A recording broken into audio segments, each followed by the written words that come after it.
I was really struggling with organizing and getting the structure right because I'm basically a very spontaneous person. I like to go spontaneously. I don't like to adhere to a particular norm that history first. It's very important to objectively analyze where things didn't work for you, to look at your result, to see which of the domains you need. Welcome to another success story. Today I'm joined by Dr. Padmini. Welcome to the show, Padmini. Congratulations on passing the RCA. How are you doing? Thank you very much, Erwin. I'm well, thank you. Could you introduce yourself for people who might not know you? So I'm an international medical graduate, and I've been with the Cases Deanery. This was my second attempt in RCA. I passed with 148 marks. It was my extension, so I was a little worried. I wanted to get through this as soon as possible. And I've done a lot of courses, and I found Erwin's course particularly extremely helpful. Can you tell us, Padmini, what wasn't working in your first attempt? What wasn't working, I guess I could have given a little more time. But as I say, a lot of times certain things are destined the way they are. In my first attempt, I got 138 marks, and I fell short of 4 marks from the pass mark. And I guess I wasn't as ready as I was the second time, and my structure was a little all over the place. So there were few tidbits here and there, which I tried to master in the second time. Then when you took the second attempt, what was it that you did differently with your preparation? So one, I tried to maximize the resources that were available. A lot of resources are available free, absolutely free on the WhatsApp groups. They're wonderful. A lot of free webinars are being conducted routinely. I made sure that whatever possible resources I could kind of lay my hands on, I tried to participate in all of them. And you pick a few good things from, I guess, every resource. But I personally felt a one-to-one coaching is really helpful for a lot of us, especially for international medical graduates who are not from this system. And that one-to-one coaching does sort of tailor your needs specifically and guides you more in a very personal manner, in a very individualistic manner. That really helped me. So you felt that you needed support and personalized support. So that's why you went with the one-to-one coaching. Tell us then, with your practice, how are things with the RCA? Because it can be very stressful managing the workload and getting recording. I think I've been very lucky in a lot of ways. I was given whatever time limit I requested them. There was no argument on that. I was initially I worked with 20 minutes per patient, and towards my last 2 weeks, they sort of agreed to give me 30 minutes per patient.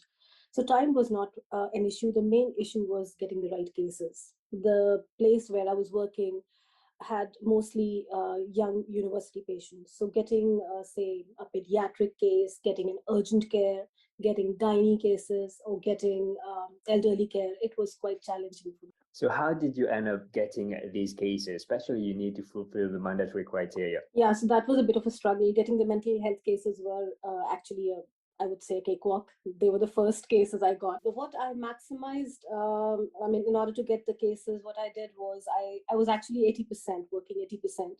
And I started working all the days. I started going all the days in order to get the maximal possible cases. And especially the days where I went extra, I wasn't really working in the sense like I was focusing on just getting my exam cases. I wasn't I didn't try to see routine cases, but it's a different ballgame altogether, because when you sit there, you end up getting a lot of what you call not so relevant cases as well.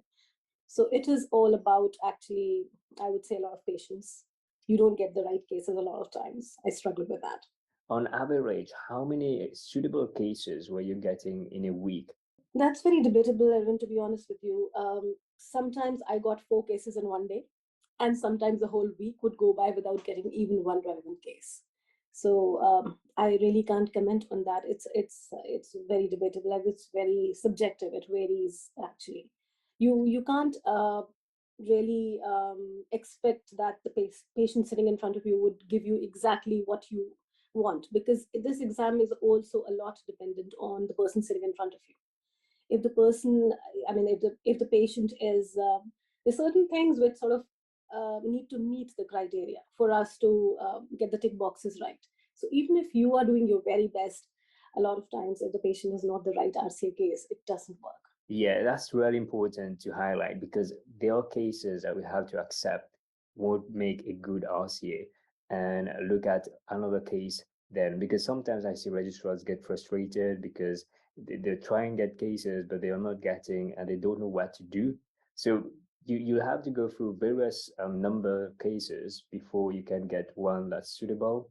But there are strategies that you can use to get better cases and optimize your clinic for RCA recordings. What were the things that work for you? So my practice was very nice. I had a very supportive network of colleagues, both as far as admin was concerned, my supervisor, as well as the other locum doctors working there. They went out of the way to give me relevant cases. So I think I was very lucky. But yes, it is a lot of work. It is a long journey. It doesn't happen very quickly, and you have to be patient. Let's say you've got a good recording. What was the process afterwards, Padmini? So I used to sit with my supervisor after she had seen the cases, and her feedback was very important for me. There were a lot of times when I felt the case I have done is very good, but the feedback I got from her was contrary to that what I thought, and I sort of tried to pay attention to that and went against my own instincts. Sometimes there was a particular case on statin which I felt I had done very well, but I didn't get a good feedback from my seniors on that. So I didn't include that, although for me it was a good one. It's very important to get objective feedback on your recordings. And Mm. sometimes when you're reviewing your own case, you might think it's good, then you get a different opinion.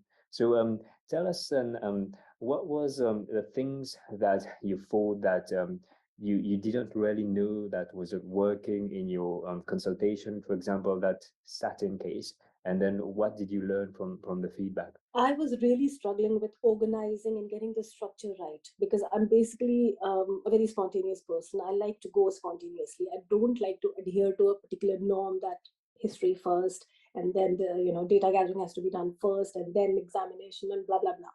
So that was something which I had to train my mind and myself because that was a feedback I was repeatedly getting from my seniors that you have to follow the structure.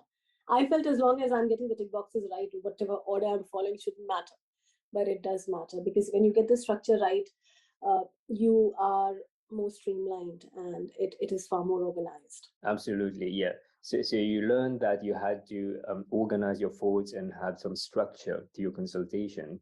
Yeah. The other thing commonly that registrars might not do very well is preparing the cases. So how are you prepping your cases before consulting, Padmini? After doing the blueprint course from that is available free online by yourself, I noted a few very relevant points that of all the resources available, CKS is the best. There's no doubt about it. So going through the CKS guidelines definitely helps. A lot of wonderful NHS leaflets are also there. There are wonderful leaflets from British Heart Foundation, which are very helpful for cases like cholesterol, hypertension, these kind of patients. So going through a lot of these resources definitely helps. Did you practice the explanation and you went through these resources and tried to simplify your explanation? How was the things that you used from the resources help you? So a lot of NHS leaflets they've got wonderful videos in them. Like there's a wonderful video as far as hypertension and cholesterol is concerned. So having heard all of that, I kind of remembered a few relevant points from that, and I used to vocalize that to my patients. And also the number of courses that I've done, beads courses, the few lines that she often says, sort of involuntarily it comes into your language, and that definitely helps. So you learn how to use the right language and formulate your explanation in a way that's simplified. So that's Yeah. great. Tell us about your case selection then, if you can remember, what were the cases that you selected for submission? Interestingly, I was struggling a lot with gynae cases, and I had actually no good gynae case probably 2 weeks before the exam submission. But eventually, I ended up submitting 3 of gynae. I had a very nice case on infertility. It was a telephonic conversation, and it went very smoothly. As I said, this exam is dependent a lot on the patient, and of course, how ready you are. So this was a good patient, and it was a nice flowing conversation. And I also learned during all my recordings that rapport building is very vital. I mean, if you're able to develop rapport, be it a pediatric case or an elderly, it goes a long way. In giving what the examiner wants. So I had three cases from women's health. One, as I said, was infertility, telephonic one. Then the other two were face to face. One was about irregular periods in a young girl, and the third one was nausea during pregnancy. Then in the acute case, I managed to get a case on acute abdomen, suspected appendicitis. In mental health, I got two cases. Since the place I am working, we get loads and loads of mental health. This was not difficult at all. So both these patients were young women, and they had different problems related to anxiety and depression. And their response was very different. One was willing to consider medications and other things as well, lifestyle measures and CBT. But the second one didn't want to try anything. She felt everything is no good. So that was a different challenge with her. In the elderly case, I had a lovely lady with osteoarthritis. In that case, I sort of struggled with the time that got lapsed during examination, because this lady had a lot of pain, and it was difficult for her to, sort of semi undress, and all that bit took a lot of my time. That was a bit of a challenge in that. In the pediatric case, I managed to get eventually a child with recent croup infection, and it was a post-croup cough, and majorly needed reassurance and detailed examination. The child was very sweet and compliant, so I think the rapport building with the child was my plus in this. And the other cases, there was one case, a young man with asthma-like concerns. He was concerned about his exposure to asbestos in past. So that was one important aspect with him, and I went through the details of asthma with him. I assessed his PFR readings, and again, the patient was very good. And the time, I mean, I managed to adhere to the time thanks to the patient. Then I had a few cases related. There was an IBS case which went very well. Then there were two cases of palpitations, and both had different sort of presentations. They were young people, anxiety related, I guess. I took the exam in November, so I don't remember all the details, but I'll try to maximally give them important bits. So there were two cases on palpitations, young women, but different sort of presentations. I ruled out all possible cases, possible reasons for palpitations, and we managed to, I arranged for a follow-up with them, and ruled out any possible concerns regarding cardiovascular family history, and dealt with all that. And the last case was a telephonic consultation about abdominal symptoms. She had a a chronic symptoms related to her abdomen, and she was a very irritated patient. She was initially very irritated, and eventually she felt that she's heard, and towards the end she was a very different person altogether. I think that was the reason I managed to include this. Most of my cases were face to face. I think only two cases which I submitted were telephonic, and this was one of them. It sounds like you were getting cases where you managed to finish them within 12 minutes, and you also were looking for cases where it was a good outcome, that you transform from the beginning to the end. There was a significant change in the patient then. I was wishing actually that they should allow us more than 13 cases, because sometimes you want to showcase a larger variety, and because a lot of times in the mandatory, having attended so many courses, some of the people, they say that if you include more than two cases, at least two cases per case, per mandatory criteria, that helps. So that leaves you with very little extra cases. So this is one thing I felt I wish I had 15 number of cases I could submit, so that I could showcase a more variety. Right. So I think that it sounds like you're very keen to demonstrate your skills, and you're trying to make sure that you maximize your marks, which is why you went with the cases that you want. So tell us then, with regards to the marking then, how did you mark them so that you knew these are cases I'm going to submit, these are cases I'm not going to make the submission through. So your case selection is definitely decided by the mandatory criteria. You have to make sure that your mandatory criteria are fulfilled. So once that number is is done, then that leaves very little scope for other cases. My supervisor really helped me a lot in guiding me through which case to select and which not to select. So the ones which we sat together and which I got the best feedback. They were the ones I selected, really. So it sounds like you had a really good working relationship with your supervisor. What do you think helped for your supervisor to be so helpful with your case selection and your preparation as a whole? I think maybe she felt that since I'm putting in the extra work by coming in all the days and speaking to the admin and doing whatever I could to get the right cases, probably motivated her. I don't know. It's very difficult to comment on that. I believe she is a very genuine person. She would have done for everybody the same way. But I feel she eventually said that you worked very hard. So maybe she felt that I was inclined and she wanted to help me. Maybe.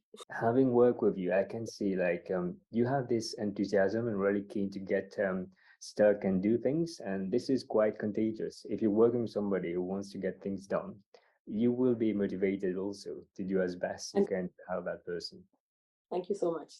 What are your thoughts as to if you had to do anything differently, Padmini? What would it be that you'd have done differently? Actually, this exam is it's very unpredictable an exam, and it's a very subjective kind of evaluation because one person might find your consultation say good, the other person might find it say average, one another person could say this is excellent.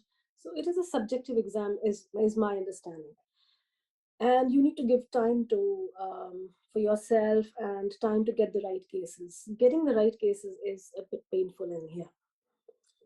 Yeah, so that's my take.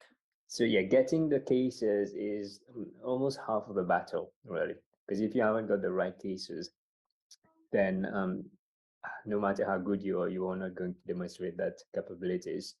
You mentioned that in a way there's some um, issues with the RCA where it's not standardized and everybody's having different experience.